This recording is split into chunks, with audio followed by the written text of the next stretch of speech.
Hey guys, welcome back. I want to thank all of you out there who continue to support us and watch our content.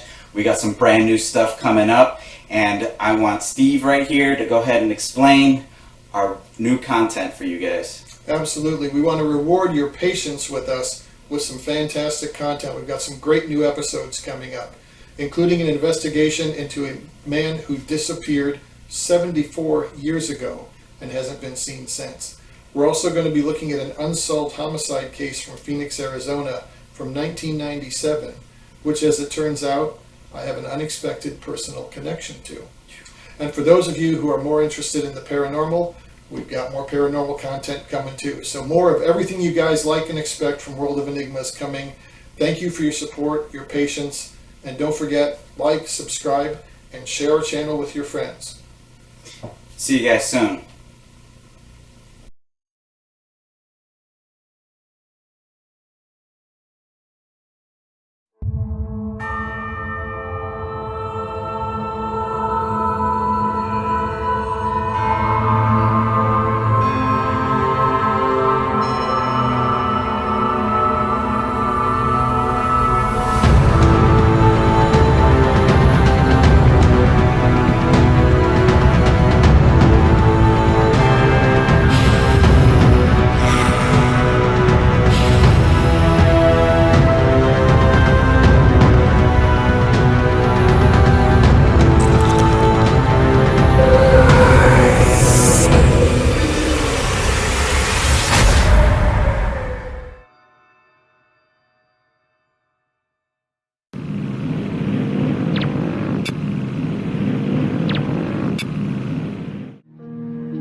In 2021, we launched World of Enigmas with an investigation into the disappearance of Zachary Bernhardt. On September 11th of 2000, Zachary, who was just 8 years old at the time, disappeared from his Clearwater, Florida apartment that he shared with his mother, Leah Hackett, sometime in the middle of the night. Ever since, his family have never stopped looking for him and for answers to the questions about what happened that night. Months after we released that episode, we were contacted through social media by a source who brought us compelling photographic evidence suggesting that Zachary had possibly been seen in Mexico in 2020.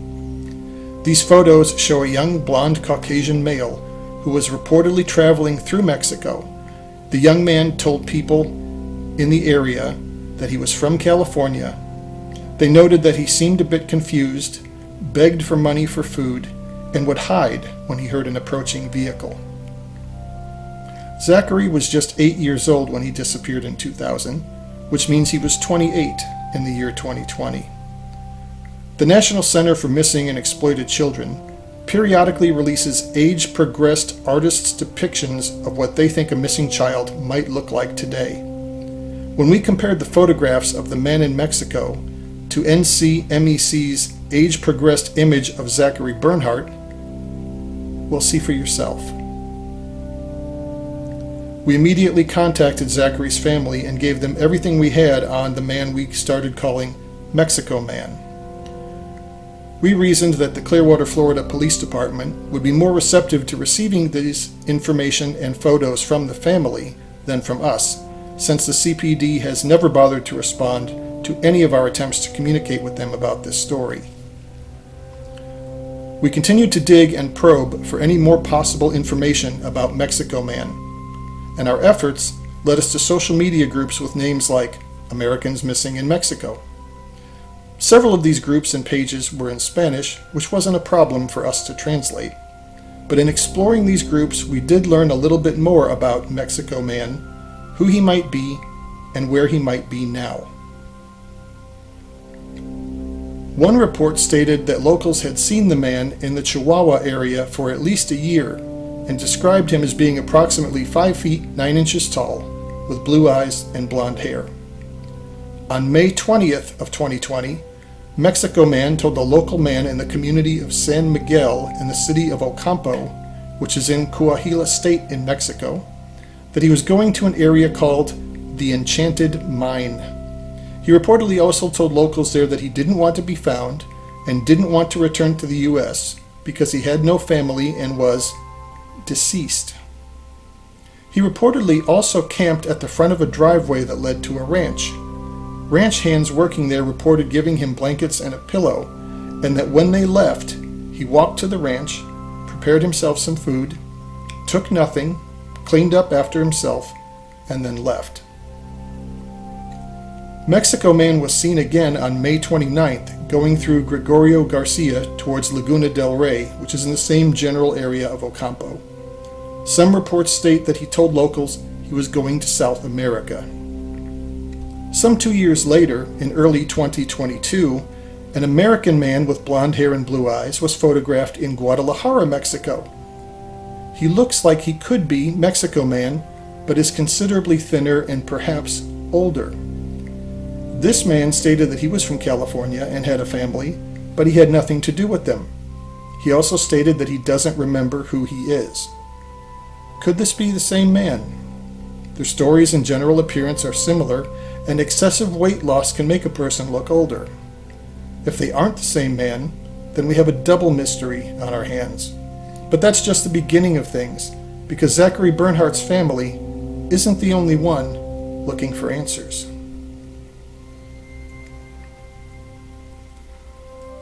Mason Smith of St. George, Utah, was 17 years old when he left his home on the morning of September 1st, 2015.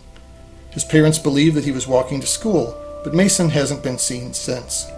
He left behind his cell phone, wallet, laptop, school binder, and a mystery that endures to this day. Mason was the youngest of 6 children and the only child still living at home when he vanished. Mason has a history of depression and had attempted suicide when he was 15. 1 week after his disappearance, his parents found a note that he left behind, which led them to believe that he intended to harm himself. But some have suggested that Mason Smith could have ran away from home and made it all the way to Mexico and became Mexico Man. One fact that casts doubt on that theory is that Mason Smith is 6 feet 4 inches tall, while Mexico Man was reported to be 5'9". But that report could be wrong. Then there's the case of Bryson Miller, who went missing from University Place, a small community near Tacoma, Washington, on Saturday, April 11th, 2015.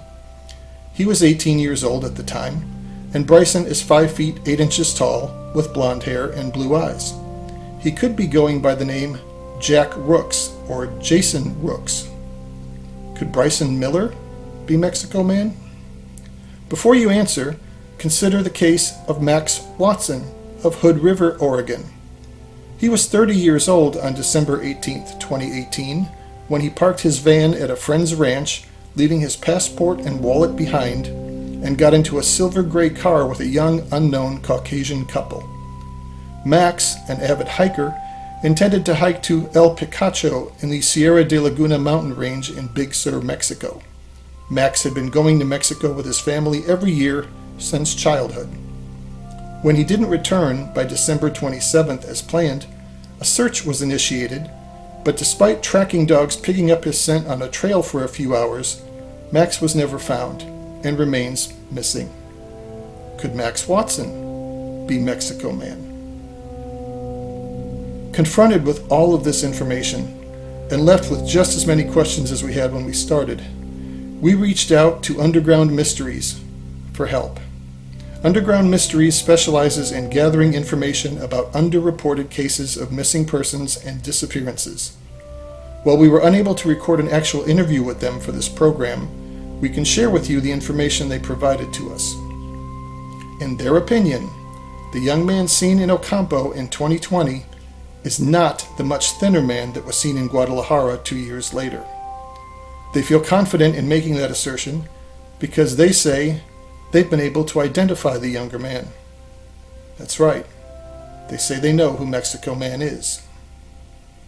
According to the evidence they uncovered in their investigation, Mexico Man is from California, and while he's about the same age as Zachary Bernhardt, and does look quite a bit like the NCMEC's estimation of what Zachary may look like now, he's not Zachary Bernhardt. In the interest of protecting this young man's privacy, we can't give you his name, but his family confirmed to Underground Mysteries investigators that he was born and raised in California. He is an avid traveler, a former member of the military, and describes himself as something of a gypsy. The important thing is, he's not any of the missing young men we've been discussing. While this information doesn't bring any comfort to the families of those young men, it does serve to remind everyone to keep looking for them. Alright guys, we've come to the conclusion of the Zachary Bernhardt case, and after 1 year of research, we're going to sit here and we're going to have a quick discussion about what we've discovered, what we have learned, and the leads we have followed. And so I'm going to let Steve go ahead and take it away. Steve, can you tell us some of the stuff to our audience that we've learned? Yeah, I mean, it feels like it's been much longer than a year, and I mean, the frustration that we feel at not having reached any conclusions, not having any answers, being no closer to knowing where Zachary is and what happened to him than we were when we started. Right. I mean, like I said, we've been doing this for a year. A year. Part-time. Imagine the feelings of his family. Imagine the feelings of the investigators who have been on this case over the years, time and again, who know more than we do, but are no closer to having the answer. It's so frustrating. It's such an impotent feeling. I mean, I didn't have any illusions when we started that we would just come along and fix this problem that's been out there for 20 years and solve everything. But we did learn a lot. We learned a lot. We did the best job we could with the resources we had in being thorough and telling the story as completely and honestly as we could. We made a few mistakes that we didn't know we made at the time. Little things. Zachary's sister, I pronounced her name as Lyran Jacques. As Lyran Jacques. It's actually Lyran Jakes. Little things. There were a couple of folks who, when they watched our first episode, thought that we were saying that the landfill was searched 2 weeks after he disappeared, when it was actually well over a year. So there were things we could have made a little bit clearer. But all in all, I think we did the best we could. It's frustrating that we were not able to shift this case in any way. I mean, you always hope with something like this that you can maybe dig up that one little fact that doesn't mean anything to you, but will mean something to the police and may get things moving, or get someone to remember something. And I know every little lead that we had, we tried to follow it to see where it went, and sometimes it would come close to matching up with a theory, and then it would just kind of fall off. Yeah, and then we're left with more questions than answers, right where we started. But the whole Mexico Man development came out of left field. We never expected that. Yeah, no, you're right. And you showed me the picture of what the police had developed of what the age development of what he would have looked like, right? What they in his current year. Yeah. And then the picture that you had showed of the Mexico Man was just very profound. Oh yeah, it struck me like a slap in the face, and I realized immediately that, Steve, you're seeing what you want to see. You want this to be Zachary, so you know you're inherently biased against it. But everyone has showed it. As soon as I seen it, I knew that we should probably follow this lead to wherever it goes and see what we come up with. Oh, yeah. And I know that you reached out to people to see if anybody knew about that. What did you find? Well, I reached out to the person who contacted me and said, hey, look at this. They had apparently seen our episode. And I immediately got back to them, where did you get this? What do you know? Right. And they had very limited information, but through them I got in contact with another person who was an investigator who was extremely helpful, whose name I won't mention in the interest of her confidentiality. But she did so much of the legwork on trying to find out who this man was and talking to people who had seen him and reported seeing him in the area and had interacted with him. Right. And I said, we've got to exhaust all of this information. And immediately, of course, we gave it all to the family. I thought about going to Clearwater PD, and I said, you know what, they never respond to anything we say. Let's give it to the family. Right. And God knows how many times over the last 20 years the family has gotten something that got their hopes up, only to have them dashed again.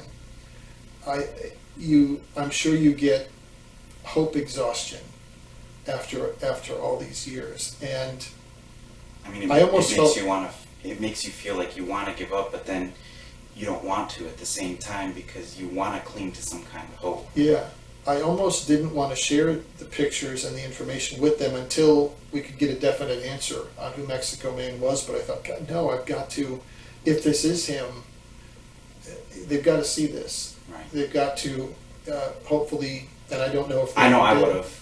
That's Yeah. all I have to say is I know if there was an image of someone who possibly matches the age, that age Yeah, the age progression, progressed yeah, artists the age rendering, progression, yeah. I would definitely want to follow up and see if there is a possibility. Oh yeah, and I showed it to some independent people who had no idea about Zachary or anything, and I said, look at these two young men, do they look similar to you? Just to get an objective opinion, and everyone saw a resemblance. Yeah. And I knew I had to share it with the family, and I don't know if the family shared it with Zachary's mother. I have kept my promise to her not to communicate with her again. Or to tell anyone where she is or how I found her, anything Right. like that, because I'm a man of my word. But I knew I had to share those pictures, and I also knew that this was a 1 in a million chance that this was Zachary. Realistically, statistically, the odds were against us. But I mean, it was all we had, and how can you not take your shot and follow up? And I have to say kudos to the people who helped me investigate more about Mexico Man, and especially the people at undergroundmysteries.com. If you have not visited their website, it's a fantastic resource for cases that are underreported and underrepresented in the media. One thing I've learned on this journey of ours is that some cases, like John Benet Ramsey or Casey Anthony, get in the media and they stay in the public eye for years, and they become almost like urban lore. Everyone knows who Jean Benet Ramsey was, and that's a good thing. But there are other cases, other people who go missing or who are harmed, that either don't make the media at all or are just in and out of local media. Yeah. And There's a lot of domains yeah, where they carry a story and they don't finish, or it gets to a point where the information can be conflicting, confusing. yeah, it's and who knows why some things stay in the public eye and some don't. And we're going to make an extra effort to cover those that don't get that much attention, because that's just part of our mission. We want to help these families and we want to provide answers. But this has been a long, strange trip, and I'm all I can say is our investigation into Zachary is, for now, concluded, because we have exhausted every resource and every lead and tip and bit of information we've been able to find and gather. But we are certainly not going to forget about Zachary and this case, and I'm certainly going to keep looking for any new developments in this case, because his family deserves answers, and that's what we're here for. So it's It's been a roller coaster. It's been exhilarating, it's been exciting, it's been frustrating, it's been disappointing. Um, that's the nature of investigating an enigma.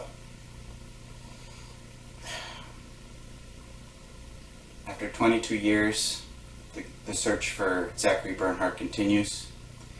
It has led us from here to across the country to across international borders, and the case remains unsolved. I pray for the families, and you guys, if you have any tips, let us know. And so, our investigation ends for now, where it began, at an apartment complex on Drew Street in Clearwater, Florida, the former home of a young boy who vanished in the night, whose family and community are still waiting for him to come home. Until he does, until all the missing are found, their stories aren't over, and the search continues.